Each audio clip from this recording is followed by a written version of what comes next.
2025년 여전도회 협의회 산상기도회가 7월 14일 월요일부터 16일 수요일까지 강화 성산 예수마을에서 진행됩니다. 강사는 할렐루야 교회 담임이신 김승욱 목사이며 에베소서 2장을 중심으로 복음, 열방, 교회라는 주제로 하나님의 말씀을 전해주십니다.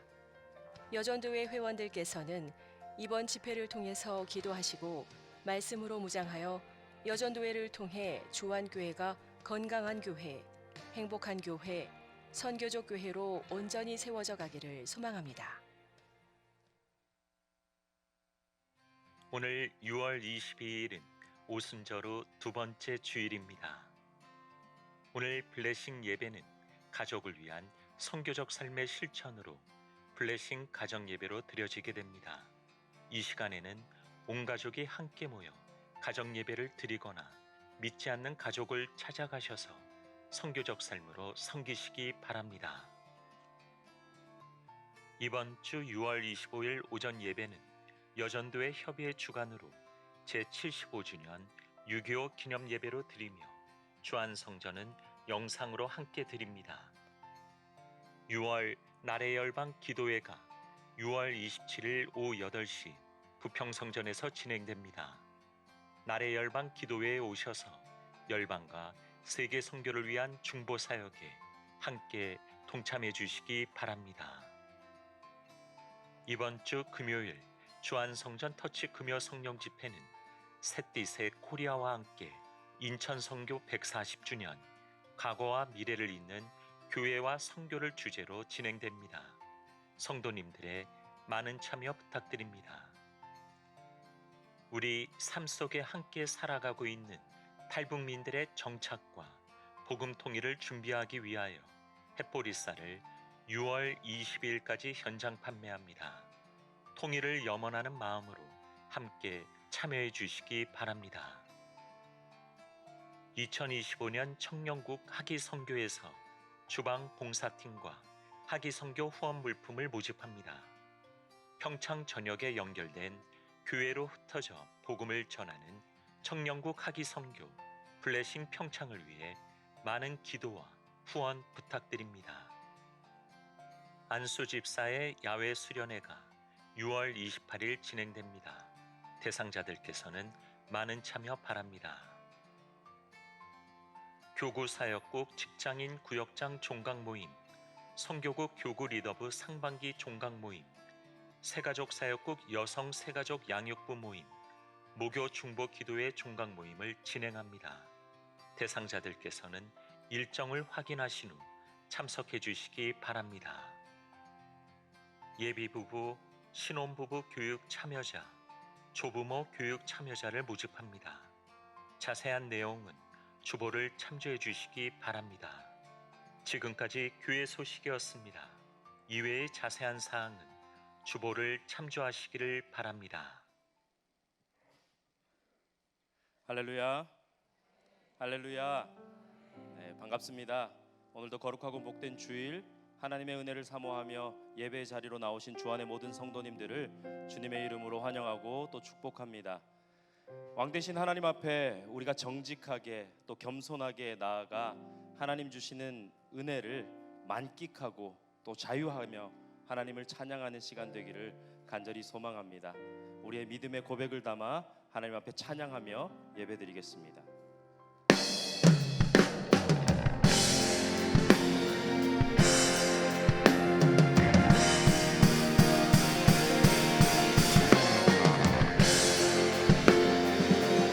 왕이신 하나님 높임을 받아 주시옵소서.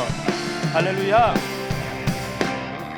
왕이신 하나님 높임을 받으소서. 찬양하리라. 영원히 높임을 받으실 그 이름 찬양하리라.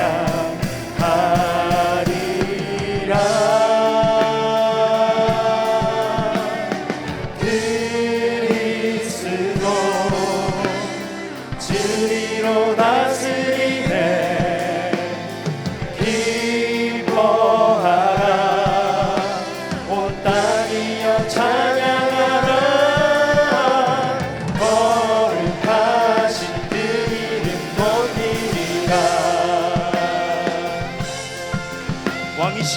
주님. 왕이신 하나님 높임을 받으소서. 찬양하리라 영원히 높임을 받으신 그 이름 찬양하리라.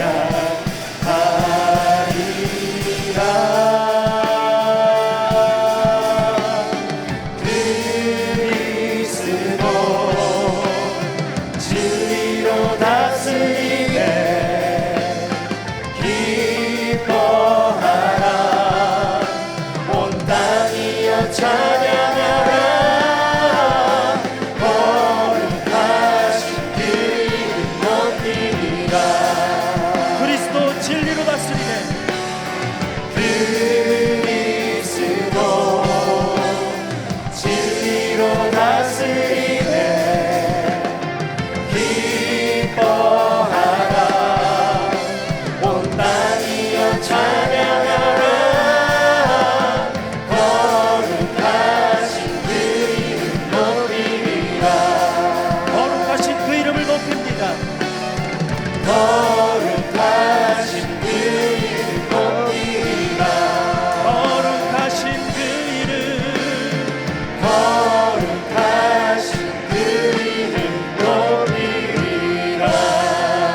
할렐루야. 거룩하신 주님께 영광과 찬송과 존귀를 올려드립니다. 아멘.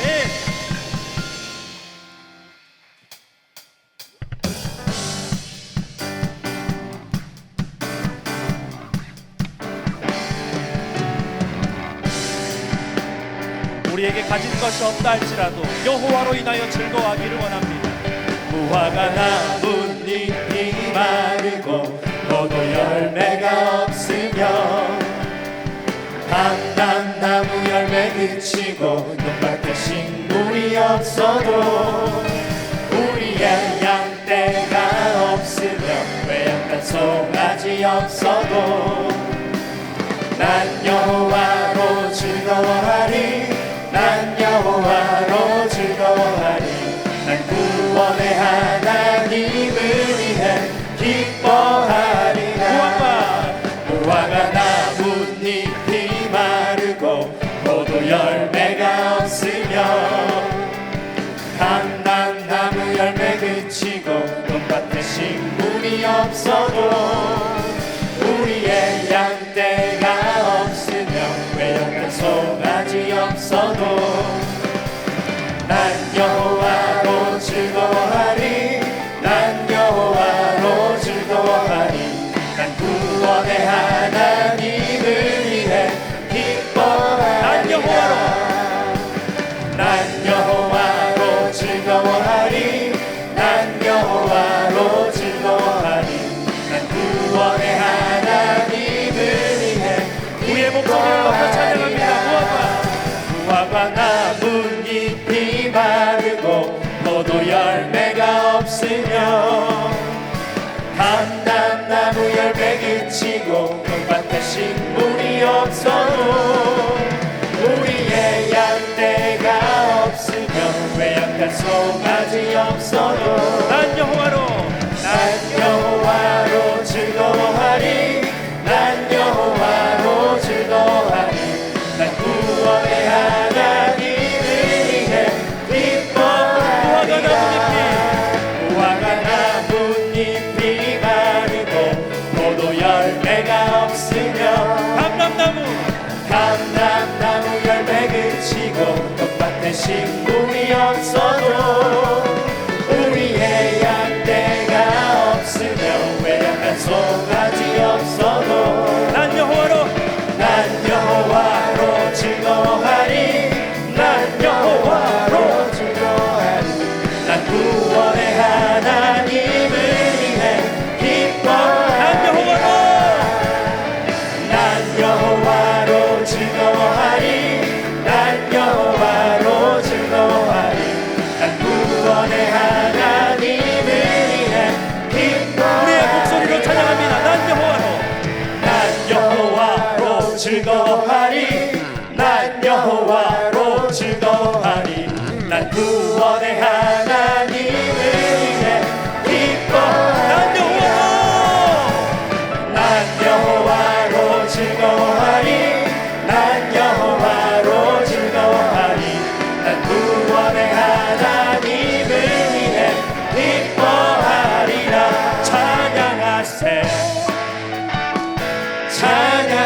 찬양하세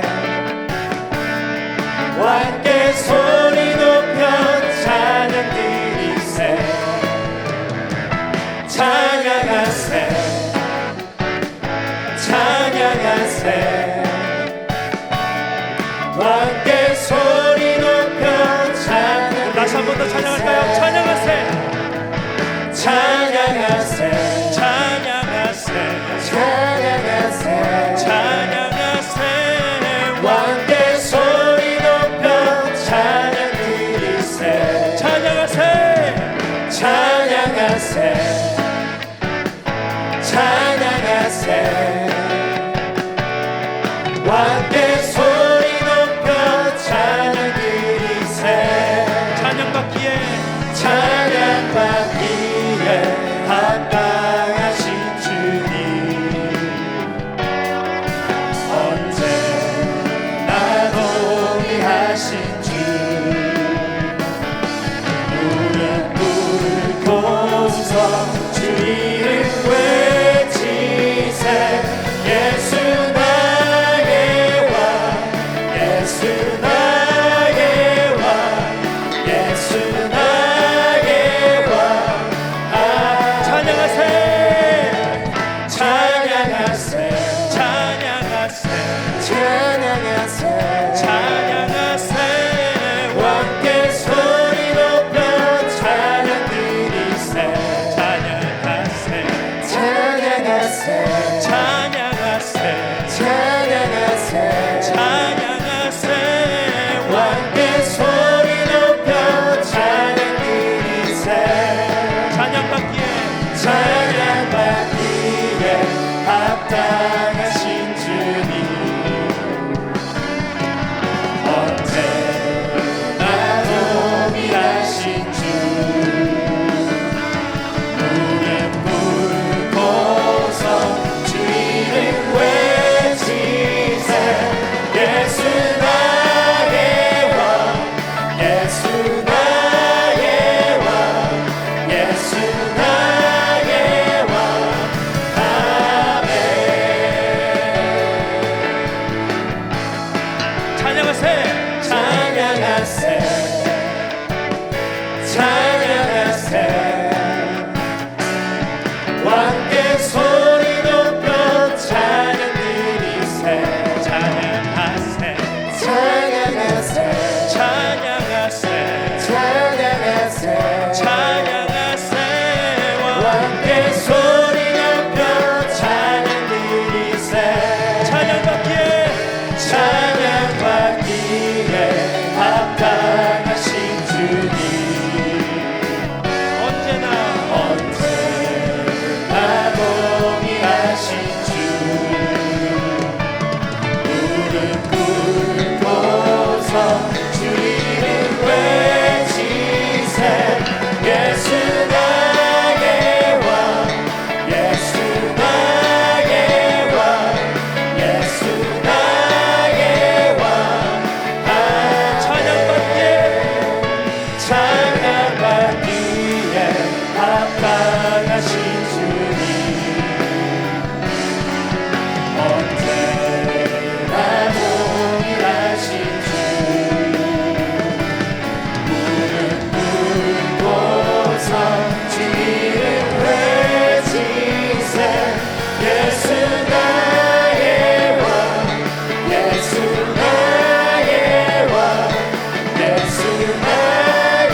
찬양과 존귀와 영광을 올려드립니다. 아멘. 우리는 끝까지 찬양할 것입니다. 할렐루야.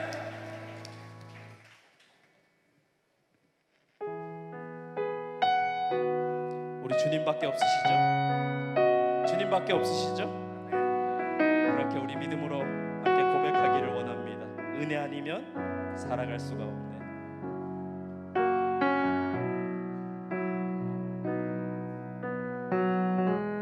은혜 아니면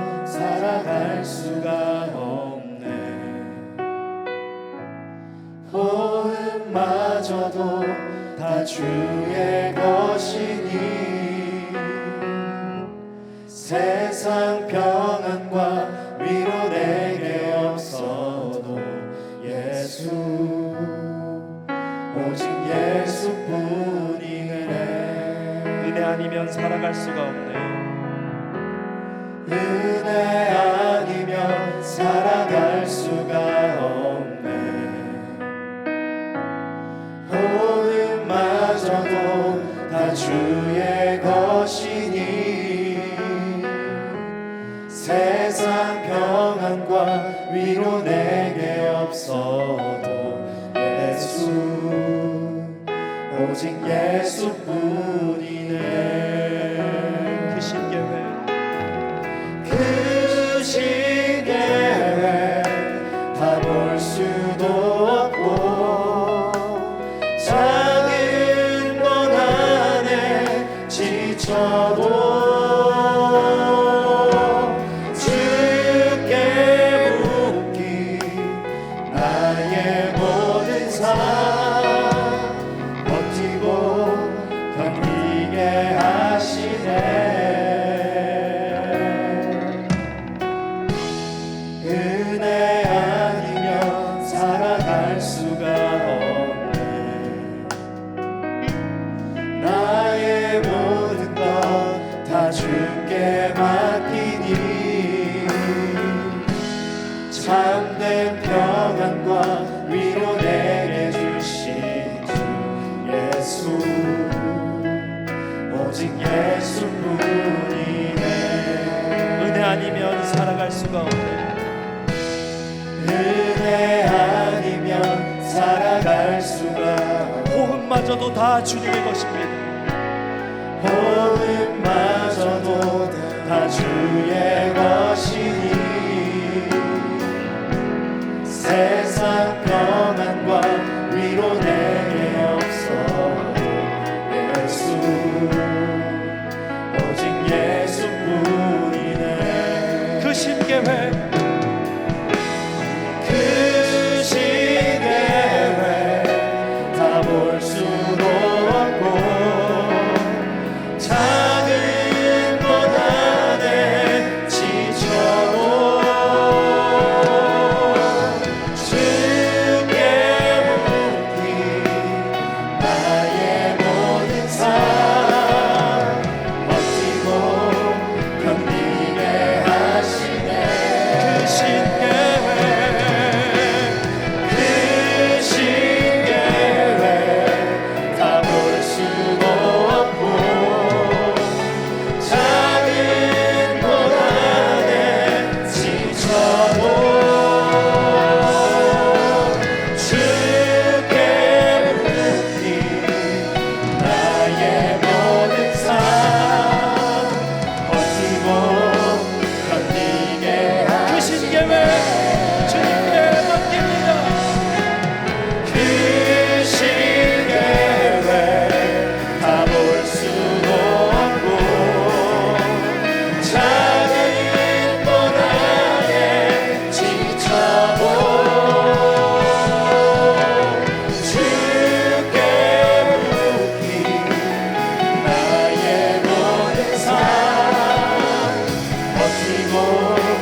예배하네. 어떤 상황에도 나는 예배하네. 부르신 곳에서 나는 예배하네. 어떤 상황에도 나는 예배하네.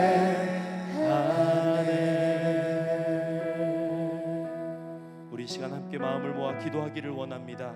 주님, 우리가 은혜 아니면 살 수가 없습니다. 그 은혜를 위하여 이 예배의 자리로 나왔습니다. 우리가 어떤 상황 가운데 어떤 형편 가운데 처해 있든지 간에 오직 주님께만 예배하는 시간 되게 하여 주시옵소서. 우리의 이 예배가 하나님 기뻐 받으실 만한 예배 되게 하여 주시옵소서. 진영규 목사님을 통하여 선포되는 말씀이 하나님의 음성으로 들려지는 시간 되게 하여 주시옵소서. 이 시간 우리 주님 한번 부르고 소리내어 기도합니다. 주님, 사랑의 하나님 감사합니다.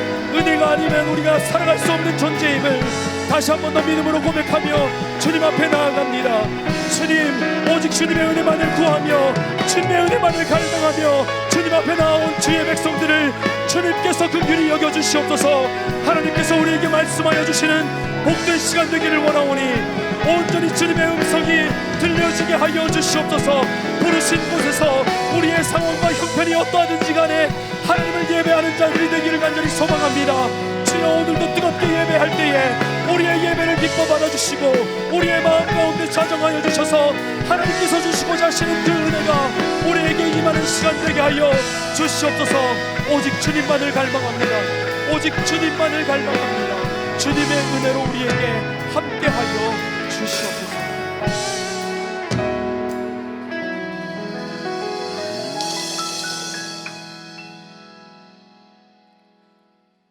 상한 갈대를 꺾지 않으시고 꺼져가는 등불을 끄지 않으시는 참 좋으신 하나님 감사합니다.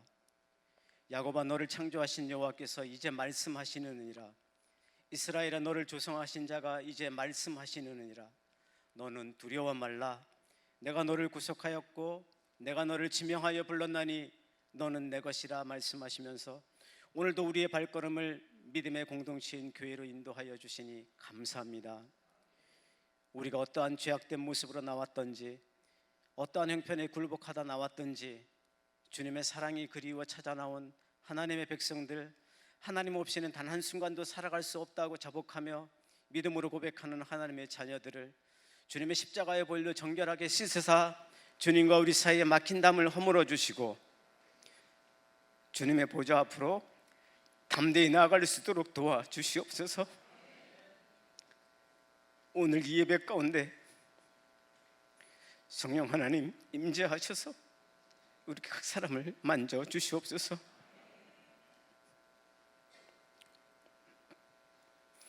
무릇 지킬 만한 것보다 더욱 내 마음을 지키라. 생명의 근원이 이에서 남이니라 말씀하시며 우리의 마음을 빼앗기지 않기를 원하시는 주님, 우리의 마음의 뿌리를 주님께 깊이 내려 흔들리지 않게 하시고 믿음의 주여 온전케 하시는 주님만 바라보고 앞으로 나아가게 하여 주시옵소서. 주님의 몸된 게를 바라볼 때 우리 주님이 보일 수 있도록 우리 모두 서로 사랑하며 성교적 삶을 잘 살 수 있도록 도와주시고 교회가 교회다운 사명을 잘 감당할 수 있도록 인도하여 주시옵소서. 우리의 다음 세대인 주의 자녀들을 지켜주시고 복 주시옵소서. 어려서부터 하나님의 말씀을 즐거워하고 믿음으로 순종하는 삶을 사다가 하나님 나라를 위하여 귀하게 쓰임받는 기둥 같은 인물들이 배출되게 하여 주시옵소서. 우리의 자녀들을 통하여 더욱 하나님의 나라가 확장되고 세상을 변화시키는 역사가 있게 하여 주시옵소서. 특별히 주한성전에서 진행되는 여름 성경학교와 수련회를 기억하셔서 믿음의 사람을 양육하는 목회자님들과 교사 선생님들께 영육간 강건케 하시고 성령 충만케 하시어 기도하며 준비하는 모든 것들이 아름다운 열매를 맺을 수 있도록 역사하여 주시고 우리의 자녀들이 주님을 만나는 은혜의 시간 되게 하여 주시옵소서. 점점 막혀져가는 세상 한가운데서 오늘도 살아계셔서 역사하시는 하나님을 의지하며 고린도에서 만난 부부라는 말씀을 선포하시는 지장규 목사님을 붙들어 주시고 성령 충만케 하셔서 아버지 하나님께서 하시고자 하는 능력의 말씀이 선포되게 하여 주시옵소서. 주님, 선포된 말씀을 통하여 악한 사탄 마귀의 권세를 깨뜨려 주시고 생명이 살아나는 시간 되게 하여 주시고 오직 아버지께만 영광을 올려드리는 예배가 되게 하여 주시옵소서. 오늘도 믿음의 고백의 찬양을 올려드리는 샬롬 찬양대의 찬양을 받아주시고 여러 가지 모양으로 예배를 섬기는 모든 이들에게 주님의 살아계신 증거가 저들의 삶 속에 흔적이 되게 하여 주시옵소서. 감사를 드리며 우리의 기도를 받아주시는 예수님의 이름으로 기도합니다. 아멘.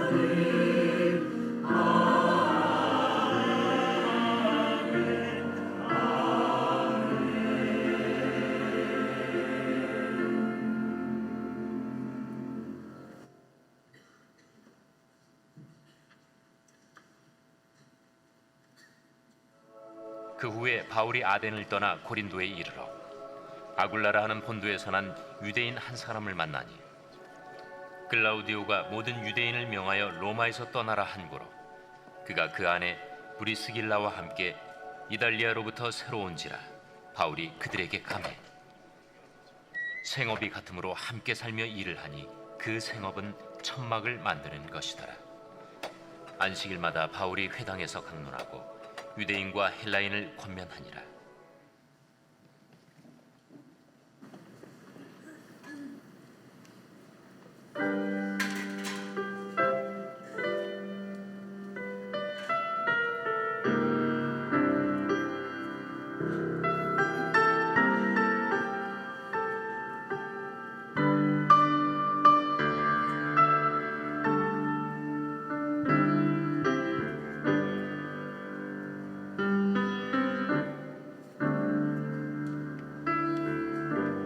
폭풍 다가올 때 거센 바람이 불 때 성난 파도 올 때 갈 바를 모를 때 주님 손 내미시며 내 삶을 구원하시리. 주님께서 날 인도하시리.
여러분 주님 뜻대로 살기로 작정하셨습니까? 아멘. 뒤돌아서지 마세요. 아무리 좋은 게 유혹해도 뒤돌아서지 마시고 주를 향해 달려갈 수 있는 주 안의 성도들 되길 주의 이름 간절히 축복합니다. 귀한 찬양 감사를 드립니다. 세 가족 두 분 오셨는데요. 조성애님, 이소정님 오셨습니다. 우리 힘찬 박수로 찬양하겠습니다. 예, 환영하고 축복합니다. 두 분은 예배 후에 1층에 있는 세 가족실에서 담당 교구장님을 만나시고 가시면 감사하겠습니다. 옆에 분하고 인사하겠습니다. 뒤돌아서지 맙시다. 다시 한번요. 주님 뜻대로 삽시다. 예, 광고 몇 가지 하겠습니다. 올해도 청년국이 학위 선교로 평창으로 떠납니다. 학위 선교를 떠났는데 청년 140명, 장년 60명으로 구성된 총 200여 명의 분들이 평창 6개 교회에 복음을 전하고 옵니다. 청년들은 축호 전도를 하고요, 마을 잔치를 하고 전도하고, 장년분들은 도배하고 페인트하고 임의용으로 봉사하는데, 특별히 주방에서 함께할 우리 권사님들이 좀 많이 필요하다고 합니다. 권사님뿐만 아니라 남사 집사님도 혹시 요즘은 요리하는 남자가 있잖아요. 오셔가지고 적극적으로 참여해 주시면 감사하겠습니다. 지금까지 많이 봉사하신 분, 꾸준히 가신 분들이 있는데요, 이제 연로하셔가지고 사실 힘에 붙이는데 없다고 하니까 파스 붙이고 이렇게 가시는 거거든요. 그러니까 젊으신 분들이 좀 많이 가주시면 감사하겠습니다. 이번 주 수요 오전 예배는 여전도의 협의회 주관으로 제75주년 6.25 기념 예배로 드려집니다. 주안성전은 영상으로 드려진다는 거 기억하시고요. 이번 주 금요일 주안성전 터치 금요 성령 집회는 셋디세 코리아와 함께하는 선교 140주년 연합 집회로 이곳에서 드려지니까요, 함께 오셔서 귀한 은혜의 시간 되면 좋겠습니다. 기도하겠습니다. 하나님, 오늘도 주의 뜻대로 살기로 작정한 믿음의 사람들이 여기 앉아 있습니다. 하나님, 하늘의 문을 여셔서 말씀하여 주시고 예배를 통하여서 이 땅 가운데 살아갈 힘과 용기를 하나님 허락하여 주시옵소서. 하나님의 말씀을 듣습니다. 하나님 들을 게 허락하여 주시고 순종할 마음도 허락하여 주옵소서. 예수님의 이름으로 기도합니다. 아멘. 생명의 말씀으로 나를 채우사 주의 은혜에 하소서. 성령의 능력으로 기름부으사 진리를 선포하게 하소서. 생명의 말씀으로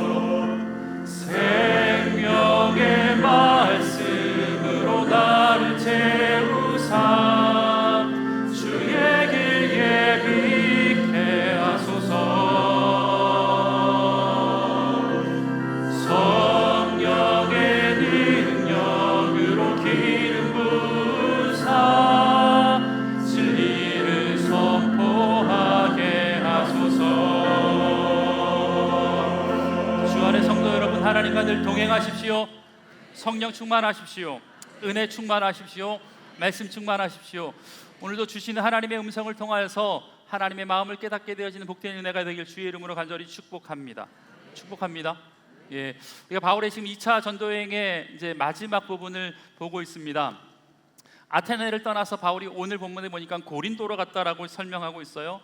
아테네는 우리가 몇 번 이야기했지만 당시의 세계 문화의 중심지였고 철학과 사상의 중심지였던 그곳에서 바울은 바울의 설교 가운데 가장 유명한 설교 가운데 하나인 아레오바고 설교를 합니다. 그래서 당대 철학자들과 지식인들과 수준 높은 사람들 앞에서 하나님이 없던 분이신지에 대해서 변증론적인 설교를 합니다. 여러분, 그런데 사실 아테네에서의 바울의 사역의 결실은 그다지 만족스러울 만한 수준은 아니었습니다.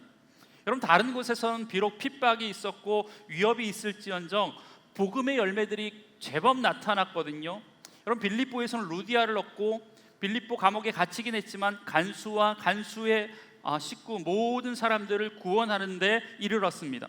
데살로니가로 가서는요, 바울이 유대인들의 시기로 도망가게 되었지만 그래도 데살로니가에서도 복음의 열매들이 많이 나타났어요. 17장 4절, 큰 무리와 적지 않은 귀부인도 권함을 받고 바울과 실라를 따르나.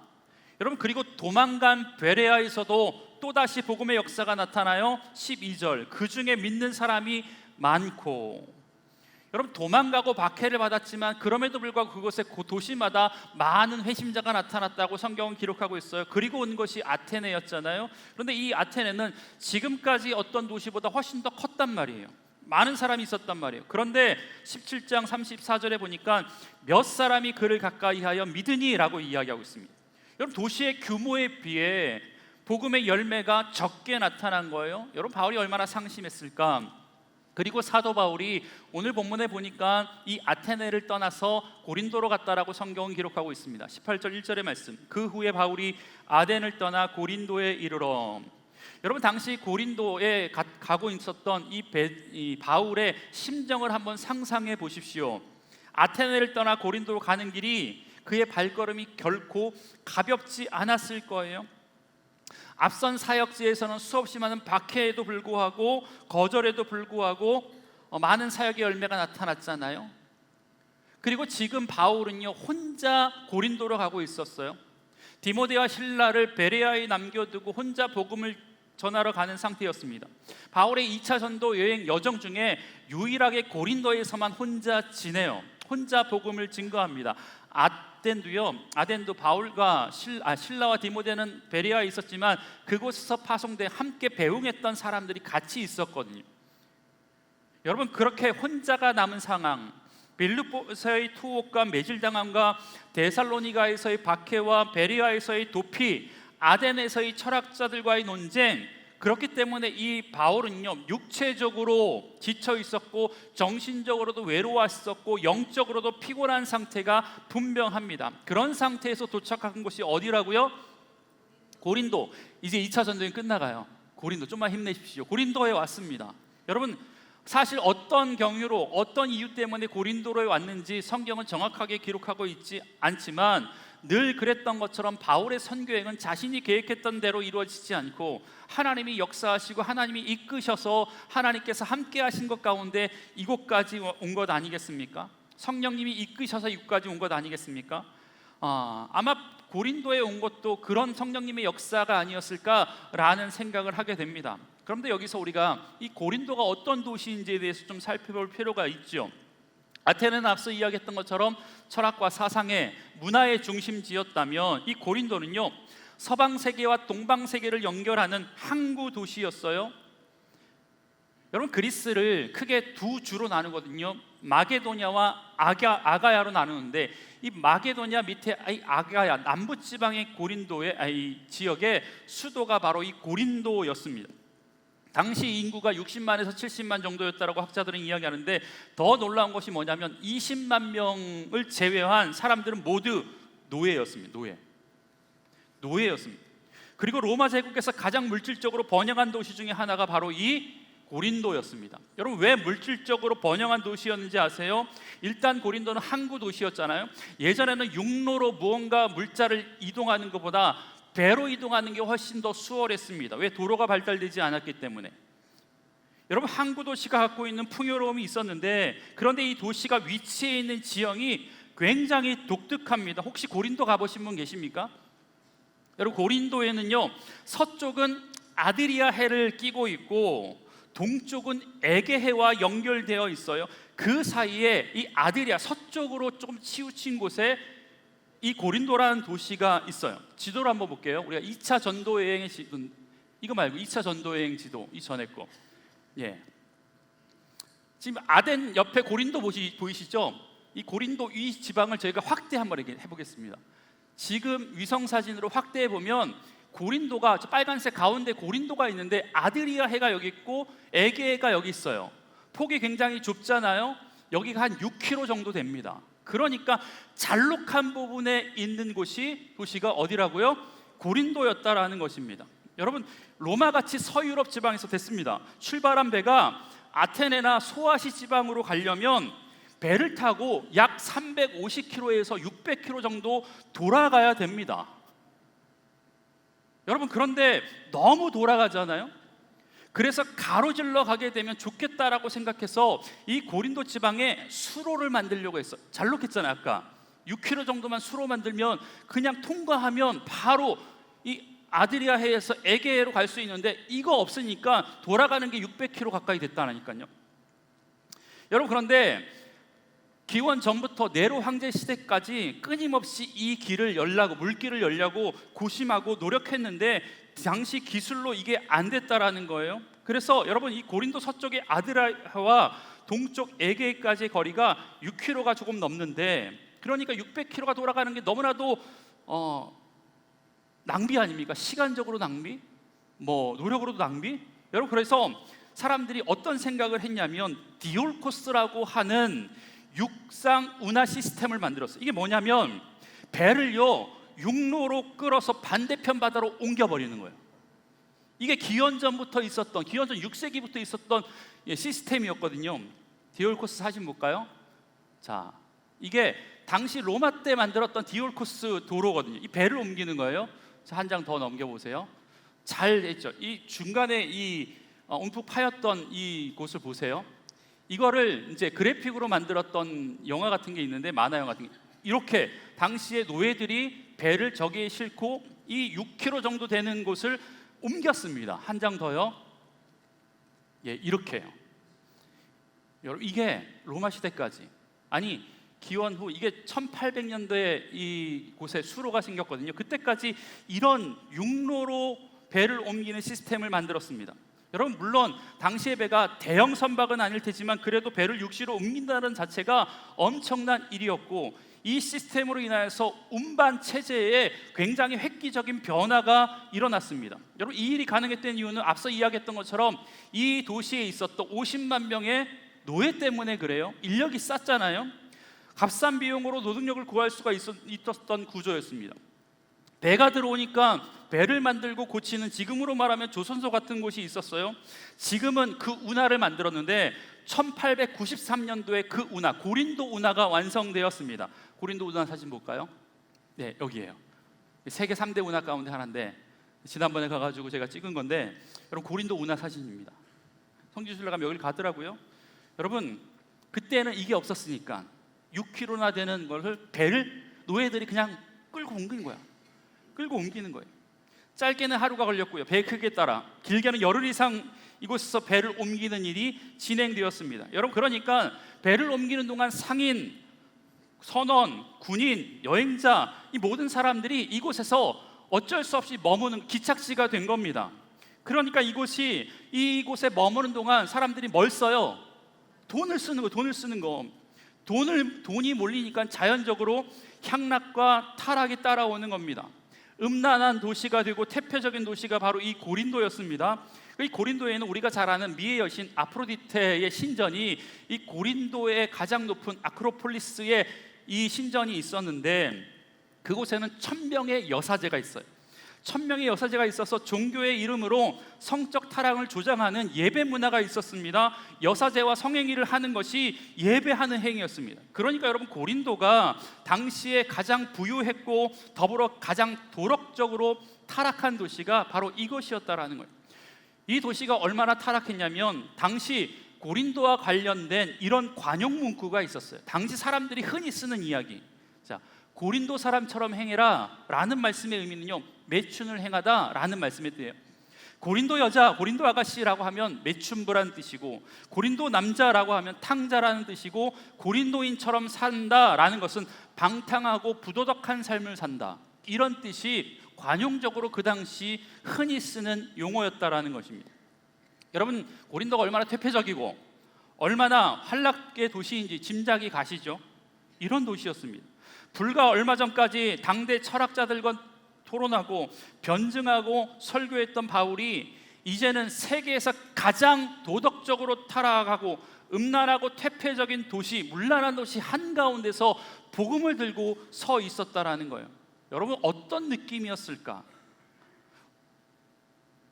아테네에 서 있는 것하고는 또 느낌이 좀 다를 것 같아요. 예. 여러분, 바울은 우리랑 천성이 다르니까 뭐 그런 곳에서도 복음을 전하는 것이 아무렇지 않고 아무런 꺼리낌이 없었을까요? 그렇지 않을 것이라고 생각됩니다.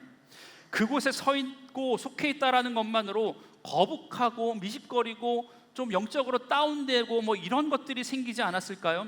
사도행전이 역사책이기 때문에 바울의 이런 심정에 대해서, 마음 상태에 대해서 자세히 기록하고 있지만, 나중에 바울이 고린도에 보내는 편지, 고린도 전서에 보면 당시 바울이 처음으로 고린도 땅에 갔을 때 자기의 마음의 심정이 어땠는지에 대해서 이렇게 설명해 주고 있습니다. 고린도전서 2장 3절 말씀.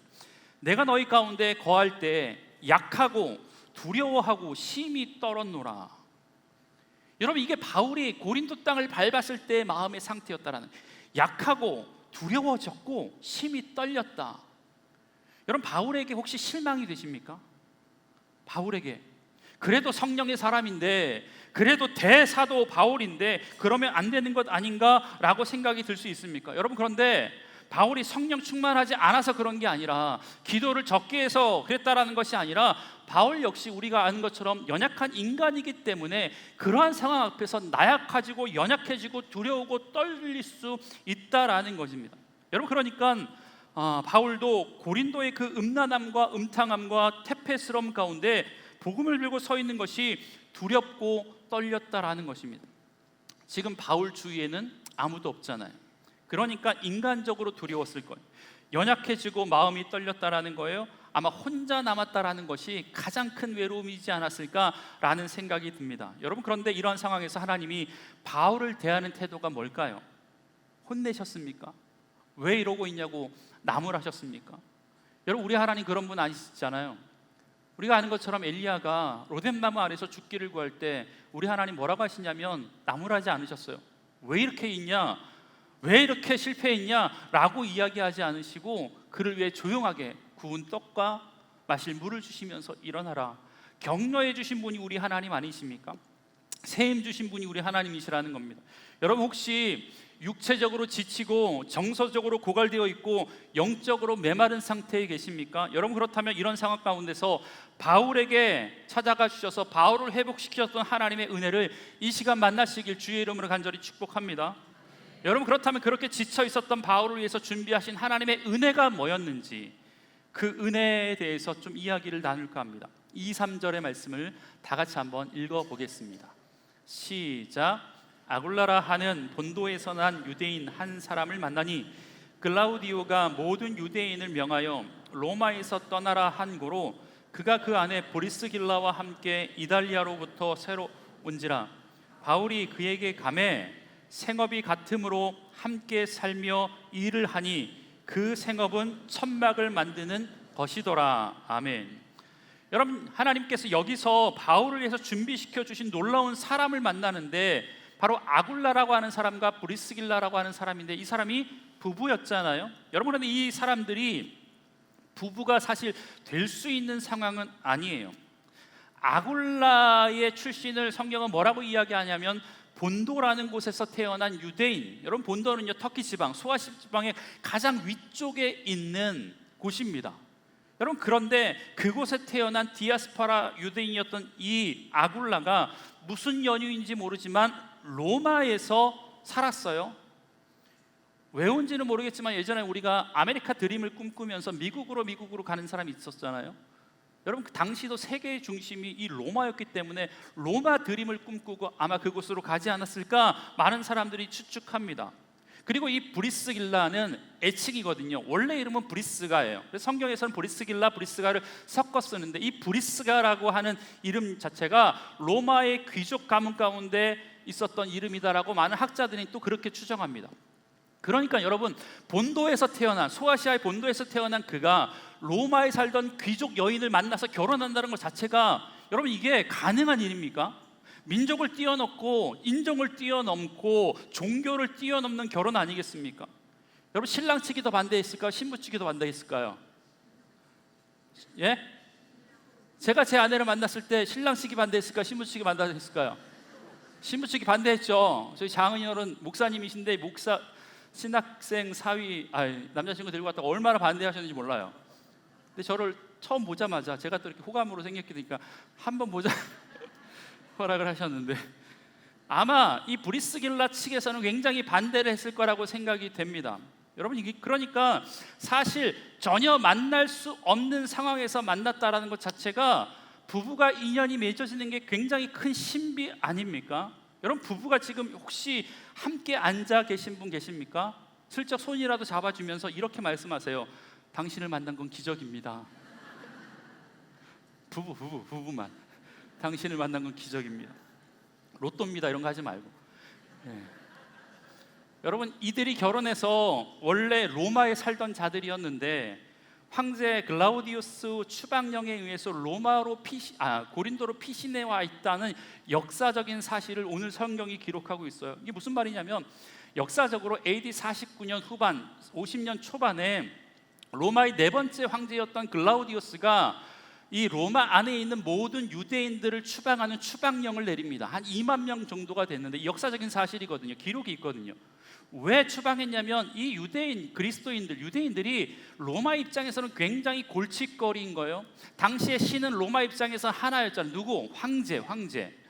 그런데 황제를 숭배하고 황제가 주인데 그들은 다른 게 주라고 이야기하니까 굉장히 골치 아파서 이 글라우디우스가 모든 로마 안에 있는 모든 유대인들을 다 추방해 버립니다.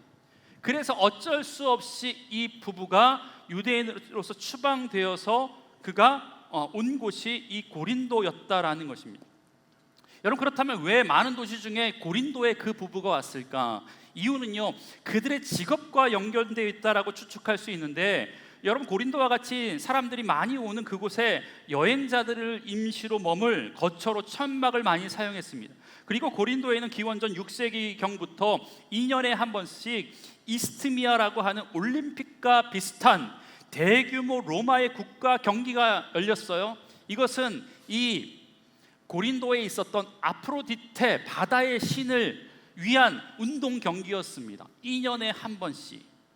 여러분, 그러니까 그때는 운동 경기를 하는 사람부터 구경하는 사람, 질서를 위한 군대가 주둔하기 때문에 엄청난 텐트가 소비되었어요. 그래서 그들은 그곳으로 거주지를 옮겼다라고 추측할 수 있어요. 실제로 역사학자에 의하면 AD 53년경 이곳에서 이 이스트 경기가 진행되었다라고 이야기합니다. 그들이 거기서 살고 있었던 그 시점에. 그런데 바울도 천막 만드는 기술자였잖아요. 맞죠? 여러분, 그런데 유대인들은요, 아들을 낳으면 기술 하나를 꼭 가르칩니다. 빈부와 상관없이. 여러분, 그래서 바울도 어려서부터 천막을 만드는 기술을 배웠던 것 아니겠습니까? 여러분, 같은 종교를 가지고 있어요. 같은 직업군이에요. 같은 민족이에요. 얼마나 말이 잘 통할까요? 그래서 바울이 이곳에 이들 부부의 집에서 들어와서 살아요. 사실 성경학자들은 바울이 돈을 벌기 위해서, 자비량을 사역을 하기 위해서 이곳 집에 취직했다라고 이야기하더라고요. 여러분, 그래서 바울은요, 이 부부와 함께 살면서 같이 천막을 만들고 안식일에는 복음을 전하면서 살아갑니다. 그 기간이 몇 년이냐면 1년 6개월입니다. 여러분, 짧은 기간이 아니잖아요. 바울이 1차, 2차, 3차 여행까지 우리가 보겠지만 3차 전도 여행 중에 3차 때 에베소에서 3년 동안 목회하거든요. 이 에베소를 제외한 가장 오랜 기간 있었던 곳이 바로 이 고린도라는 도시였습니다. 여러분, 왜 그렇게 오래 있었을까? 중요해서였기 때문입니다. 여러분, 이 고린도에서 바울이 뭘 했냐면, 고린도 이 1년 6개월 머무는 동안에 데살로니가 전서, 후서를 썼거든요. 그리고 3차 여행 때 다시 이 고린도에 와서 바울 신학의 완성본이라고 이야기할 수 있는 로마서를 이 고린도에서 썼습니다. 여러분, 지치고 힘들었던 바울에게 있어서 이 부부를 만난 것은 단순한 생계를 이어갈 수 있도록 돕는 파트너를 만난 것 이상이었을 겁니다. 이 부부와의 만남은 지쳐있는 바울을 위한 하나님의 깊은 위로였고 깊은 선물이었다라는 것입니다. 사랑하는 주 안의 성도 여러분, 여러분 옆을 보십시오. 옆을 보세요. 이분들이 당신에게 보내주신 하나님의 선물인 줄 믿습니다. 옆에 분하고 이렇게 인사했으면 좋겠습니다. 하나님의 선물이셨군요. 그렇다면 바울에게 있어서 이 두 부부가 어떤 사람들이기에 하나님의 선물과 같은 사람이 되었을까? 하나님의 위로 같은 사람이 되었을까? 라는 두 가지 이야기만 좀 해볼까 합니다. 첫 번째, 이 부부는요, 바울의 생명을 위해서 목숨을 아끼지 않았던 부부였습니다. 여러분, 이 부부의 이야기가 바울 서신서 곳곳에 등장하거든요. 로마서 16장 4절에 보면 바울이 이렇게 이들에 대해서 이야기합니다. 그들은 내 목숨을 위하여 자기들의 목까지도 내놓았나니 나뿐 아니라 이방인의 모든 교회도 그들에게 감사하느니라. 여러분, 누군가를 위해서 생명을 준다. 여러분, 이게 가능합니까? 사실 뭐 부자지간, 부녀지간 혹은 부모와 자식 부부 사이 뭐 이 정도의 혈연 관계에서만 있을 수 있는 그런 일 아니겠습니까? 여러분, 그런데 바울이 생명의 위협을 받을 때 이 부부가 자신의 목까지 내놓았대요. 자신의 생명까지 내놓으면서 바울을 지켰다라는 것 아니겠습니까? 바울을 보호했다라는 것 아니겠습니까? 여러분, 그렇다면 바울이 생명을 잃을 뻔한 상황에서 이 부부가 목숨을 내놓았다라고 이야기하는데 그 사건이 도대체 뭘까? 그 사건이 뭐다라고 성경은 정확하게 이야기하고 있지 않지만 바울이 그 사건에 대해서 많은 학자들이 추측하는 것은 3차 전도여행 때 에베소에서 바울이 3년 동안 목회를 하거든요. 그런데 그 와중에 에베소에 큰 폭동이 일어나요. 우리가 다음 주 정도에 볼 이야기지만, 여러분, 바울이 우상 만드는 사람들에게 뭐라고 설교하냐면 사람의 손으로 만든 것은 다 죽은 겁니다. 신이 아닙니다. 여러분, 이렇게 설교를 하니까 이 에베소도요 굉장한 도시였거든요. 우상이 어마어마한 도시였거든요. 그러니까 우상 만드는 사람들이 뭐 먹고 살 게 없어진 거예요. 그러니까 이 사람들이 폭동을 일으켰거든요. 그래서 바울을 죽이려고 달려듭니다. 이 죽을 뻔한 위기에서 에베소의 폭동 사건 가운데 사람들이 바울을 돕고 바울을 피신시키고 바울의 생명을 지켜냅니다. 아마 그 가운데 브리스길라와 아굴라가 있었을 것이다 라고 사람들은 이야기합니다. 여러분, 바울에게 있어서 이 부부는 단순한 친구가 아니었어요. 좋을 때만 함께하는 동역자가 더더욱 아니었다라는 겁니다. 제가 사역하면서 시작을 하면서 교회를 여러 곳 거쳐왔잖아요. 그럴 때마다 몇몇 목사님들이 비슷한 이야기를 종종 해주세요. 어떨 때는 새로 부임했던 담임 목사님이 그랬고, 어떤 때는 선배 목사님들이 이렇게 말씀해 주셨는데, 뭐라고 말씀하시냐면, 지 목사, 교회에서 가장 잘해 주시는 분을 조심해. 여러분, 제가 사역하다 보니까 뭐 어느 정도 맞는 것처럼 보이고 또 뭐 그 맞지 않을 때도 있어요. 그런데 그분들이 하셨던 이 말씀의 의미가 뭔지는 알겠어요. 좋을 때는 정말 좋아요. 그런데 딱 틀어지면 좋지 않아요. 아니, 좋지 않은 사람들보다 더하게 공격하는 경우가 있다라는 것을 생각했습니다. 여러분, 좋을 땐 다 좋죠. 그런 관계는 근데 굉장히 많이 있습니다. 그런데 그런 위기의 순간에 한결같이 좋은 사람으로 남을 수 있는 건 어려운 것 아니겠습니까? 심지어 누군가를 대신해서 칼날 앞에 자신의 목을 내어놓을 수 있는 그런 사람을 만난다라는 것 자체가 여러분, 얼마나 행복한 일입니까? 바울이라고 하는 사역자가 지금 이렇게 고백하는 거잖아요. 나의 목숨을 대신해서 그들이 죽으려고 했다라고 하는 게 바울에게 있어서 굉장한 감사의 제목이었다라는 겁니다. 여러분, 그런 사람이 있다면 정말 잘 산 인생 아니겠습니까? 여러분, 바울에게 있어서 브리스길라와 아굴라가 바로 이런 사람이었습니다. 브리스길라와 아굴라에게 있어서도 바울도 그런 사람이 아니었을까라는 생각을 해봅니다. 여러분, 만나면 힘이 나시는 분이 계시죠? 목사도 만나면 힘이 되는 성도가 있어요. 여러분도 만나면 힘이 나는 목사가 있으시죠? 대답해 주셔야 돼요, 여기서. 그래야 이야기가 되거든. 힘이 나는 목사요. 힘이 드는 목사가 아니라 힘이 나는 목사. 여러분, 힘들 때마다 하나님이 여러분들에게도 바울에게 이 부부를 보내주셔서 위로하게 하시고 세임 주시고 또한 능력 주셨던 것처럼 이러한 믿음의 동역자를 이 가운데 만나시길 주의 이름으로 간절히 축복합니다. 더 나아가 누군가를 위해서, 하나님의 사람들을 위해서, 복음을 위해서 내 것을 다 내려놓는 각오가 되어 있는가 점검하는 시간 되었으면 좋겠습니다. 그래서 누군가에게 선물과도 같은 동역자로 설 수 있길 주의 이름으로 간절히 축복합니다. 두 번째, 바울에게 있어서 이들은 어떤 사람이었냐? 복음을 위해 살면서 교회를 세웠던 동역자였습니다. 여러분, 제가 이 부분에서 이 부부가 굉장히 대단해 보이는 이유를 저는 좀 다른 데서 찾았는데, 그게 뭐냐면 이들은 바울을 만난 이후에 삶의 터전을 계속 바꿔가요. 쉽게 말하면 이사를 가고 이주를 하고 이민을 갑니다. 이유가 뭔지 아세요? 복음 때문에 그래요. 복음 때문에. 여러분, 이사 가는 게 쉬운 일입니까? 이사 가는 게 쉬운 일일까요? 그때 뭐 지금처럼 포장 이사가 있었습니까? 없었죠. 그 상황 가운데 집을 옮기고 나라를 옮기고 뭐 이런 걸 옮기고 이사 가는 것 자체가 쉬운 일이 아니라는 거예요. 오늘 본문에 처음 등장하는 이 부부가 바울의 서신서 곳곳에 등장하는데 등장할 때마다 이 부부는요 다른 곳에 있어요. 다른 곳에. 앞서 이야기했던 것처럼 이들이 로마에서 추방되어 고린도로 왔잖아요. 첫 번째 이주하게 된 동기는 제가 처음에 말씀드렸지만 자신의 직업 때문에 그런 것 같아요. 생계 때문에. 여러분, 그런데 우리의 이사의 목적이 보통 이런 것 아닙니까? 생계 때문에 이사 가잖아요. 이들 부부도 마찬가지였어요.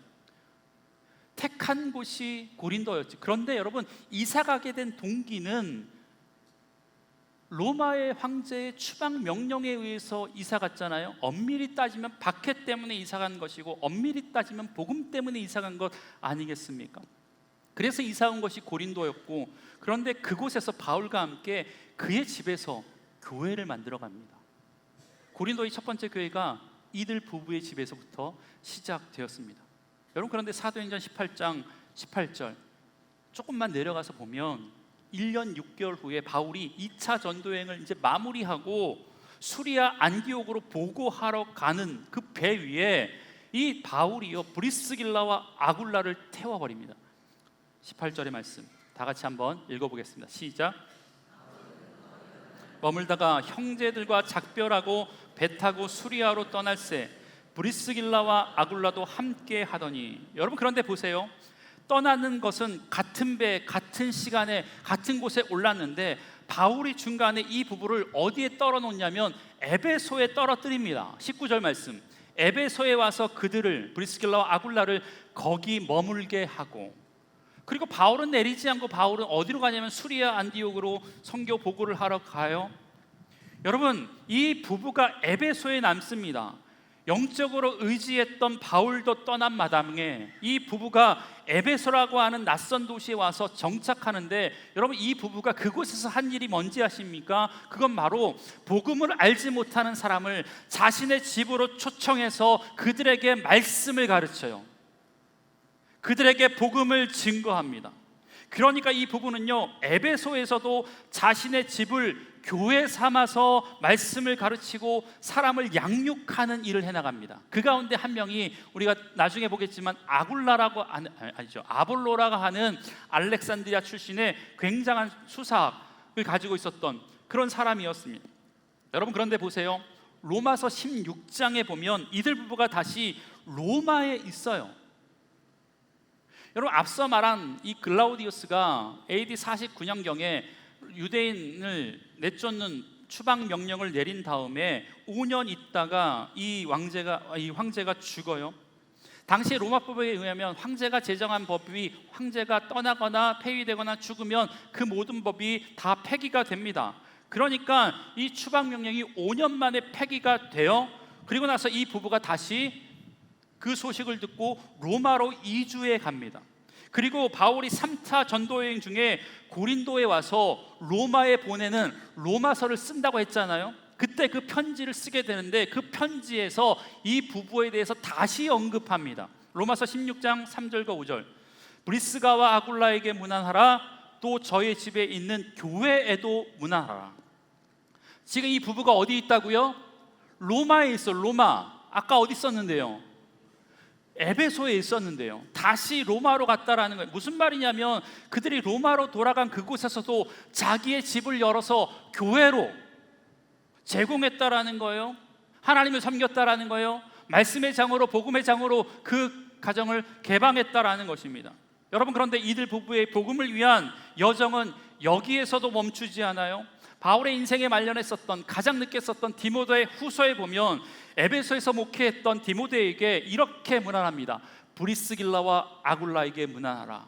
무슨 말이냐면, 여러분, 바울이 죽기 직전에 이 브리스길라와 아굴라가 로마를 떠나서 에베소에서 목회했던 디모데 곁에서 그의 목회를 도와주는 조력자의 역할을 감당하고 있었다라는 겁니다. 여러분, 아시다시피 바울의 길, 복음의 길은 힘든 길이잖아요. 영광의 길이 아닌 것 아닙니까? 복음을 위해 사는 것이 힘든 일이잖아요. 그래서 바울 곁에 있었던 많은 동역자 중에 중간에 그 힘든 것 때문에 바울을 떠나갔던 사람이 얼마나 많이 있었습니까?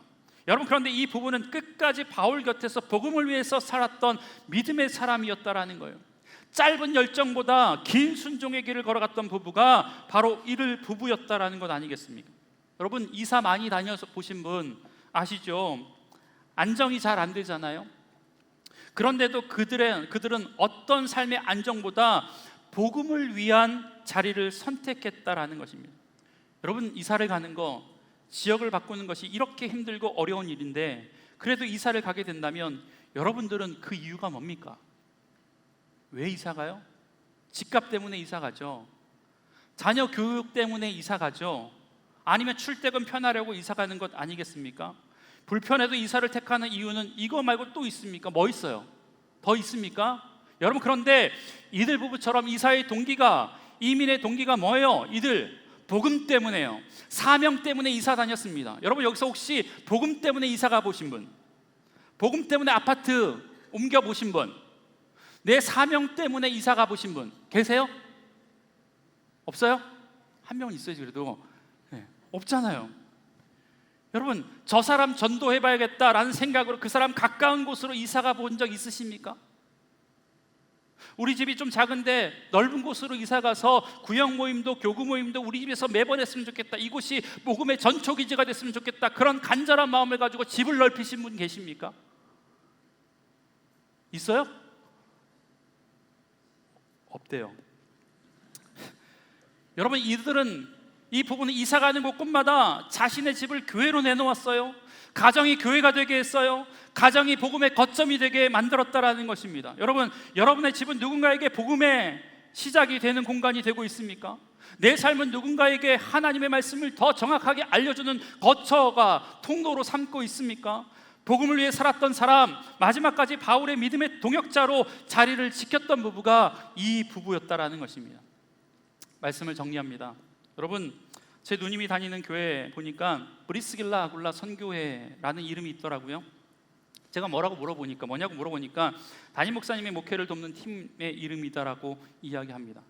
제가 이 설교를 준비하면서 이런 욕심 담긴 기도를 드렸거든요. 하나님, 제 목회 말고 주한교회 위임 목사님 목회 돕는 브리스길라 아굴라 같은 믿음의 부부 보내주십시오.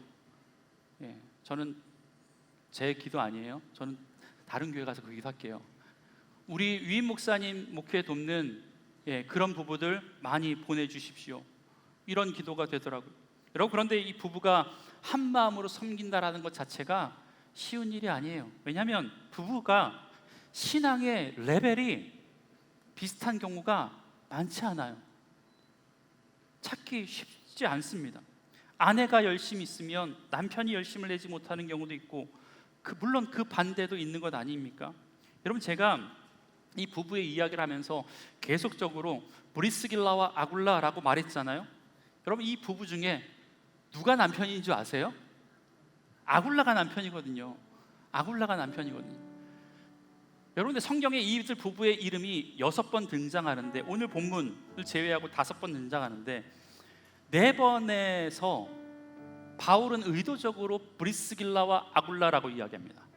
아굴라, 브리스길라라고 저도 이렇게 낫 읽잖아요.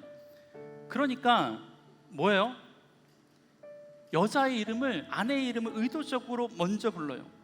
당시의 문화에서는, 지금 우리나라도 그렇고 당시에 그 유대인 문화에서는 있어서는 안 될 일이거든요. 그럼에도 불구하고 의도적으로 그렇게 이름을 먼저 이야기하면 왜 그럴까? 누가 물어보니까 청년들이 아내가 연상 아니에요?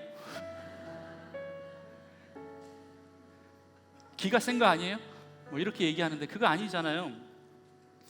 아마 신앙과 믿음의 경륜, 아내가 더 좋았을 것이다 라고 추측합니다. 아마 신앙은 남편이 먼저 가졌을 거예요. 왜요? 로마 사람이었잖아요, 아내는. 그렇기 때문에 남편을 통해서 믿음을 경험했을 수도 있고, 흩어졌던 다른 디아스포라 유대인을 통해서 복음을 받아들일 수 있었겠지만, 그래도 날 때부터 믿음을 갖고 있었던 이 남편이 아마 믿는 경륜으로 따지면 더 높았을 거예요. 더 많았을 거예요. 그럼에도 불구하고 성경은 계속해서 아내의 이름을 먼저 이야기해주고 있습니다. 여러분, 무슨 말입니까? 남편이 잘 따라와줘요? 남편만 순종적인 게 아니라 로마 사람이었던 아내가 고린도로 이주할 때부터 아내 역시 남편을 신뢰하면서 그를 따랐다라는 것을 의미하고, 자기 집을 교회로 내어준다라는 것 자체가 부부 한 명의 결심으로는 가능하지 않았다라는 것을 의미하고, 이들 부부가 마음이 맞았다라는 것을 의미한 것 아니겠습니까? 여러분, 주한교회에 이렇게 서로가 서로에게 큰 힘이 되는 믿음의 부부가 많이 서길 주의 이름으로 간절히 축복합니다. 믿지 않는 남편들이 언젠간 아굴라처럼 믿음의 남편으로 서길 기도합니다. 믿음이 연약한 아내들이 남편의 귀한 믿음의 조력자, 믿음의 동역자로 서길 주의 이름으로 간절히 축복합니다. 그리고 이런 믿음의 동역자들이 여러분 옆에도 많이 계셨으면 좋겠습니다. 제 옆에도 많이 있었으면 좋겠습니다. 힘들고 지친 사도 바울 위해서 준비시켜 주신 하나님의 선물은 다른 것이 아니라, 하나님의 위로는 다른 것이 아니라 사람이었고 이들 부부였다라는 거예요. 동역자였습니다. 그러니까 여러분이 누군가에게도 어쩌면 선물과도 같은 존재라는 거예요. 우리 다시 한번 옆에 분하고 이렇게 인사하겠는데, 내가 당신의 선물이 되겠습니다. 이렇게 인사하겠습니다. 또 다시 한번 인사할게요. 당신이 나의 선물입니다. 네, 부탁인데 저에게도 이렇게 말씀해 주시겠어요? 목사님이 저의 선물입니다. 네, 그렇다면 저는요, 내가 만약 외롭고 내가 만약 힘들 때 누가 날 위로해 주지? 여러분 제가 온누리교회 성도한테 위로받겠습니까? 부평성전 가서 여러분, 저와 여러분이 서로가 서로에게 하나님이 보내주신 선물과도 같은 존재라고 고백되어지는 귀한 은혜가 있었으면 좋겠습니다. 오늘 우리가 살아가고 있는 이 시기도, 이 도시도요, 이 나라도요, 어쩌면 고린도보다 더 힘든 세상 아닙니까? 더 타락한 세상 아닙니까? 혼탁한 세상 아닙니까? 이런 혼탁한 세상 가운데 홀로 믿음을 지키는 것이 얼마나 어려운지, 그 속에서 지치고 무너지는 일들이 너무나도 많이 있어요. 그럴 때마다 하나님 분명 우리에게 힘 주시겠지만, 믿음의 사람들을 보내주셔서 힘내라고, 서로 격려하고, 서로를 위해서 기도해주고, 서로를 위해서 중보해주고, 목숨도 아까워하지 않고 섬겨주고, 나는 못 먹어도 이 집사님 먹어야 된다고 섬겨주는 그런 모습을 통해서 우리가 하나님의 나라를 만들어가는 것 아닙니까? 아마 바울이 얼마나 죽는 그 순간까지 이 부부에 대한 사랑과 감사의 제목을 가지고 이 부부를 위해서 기도했겠습니까? 자녀의 이름이 나오지 않지만 자녀가 있다면 이들 자녀를 위해서, 자손 만대를 위해서 얼마나 많은 축복을 해 주었겠습니까? 왜? 나한테 잘해서가 아니라 이들을 통하여서 하나님 나라가 확장되어지기 때문에. 여러분, 곳곳에 세워진 브리스길라와 아굴라 같은 하나님의 사람을 통해서 주한교회가, 이 주한성전이 아름답게 성장하는 놀라운 믿음의 은혜 있길 주의 이름으로 간절히 축복합니다. 찬양 한 곡 할 건데요, 요즘 믿지 않는 분들에게도 큰 위로와 감동이 되는 찬양이라고 하더라고요. 우리 혼자 걷지 않을 거예요. 찬양하겠습니다. 우리 가사를 잘 생각하시면서 위로가 되었으면 좋겠습니다. 폭풍 속을 걷고 있을 때 비바람을 마주해야 할 때 불빛조차 보이지 않아도 믿음의 동역자가 함께합니다. 내 혼자 걷지 않을 거예요. 다시 한번 고백하겠습니다. 그대 폭풍 속을 걷고 있을 때 비바람을 마주해야 할 때 불빛조차 보이지 않아도 여러분, 염려하지 마십시오. 그대 혼자 걷지 않을 거예요. 두려움 앞에서 주님을 보아요. 외로운 그대여 걱정 마요. 누구는 그 길을 또 걷고 걸어요. 그대 혼자 걷지 않을 거예요.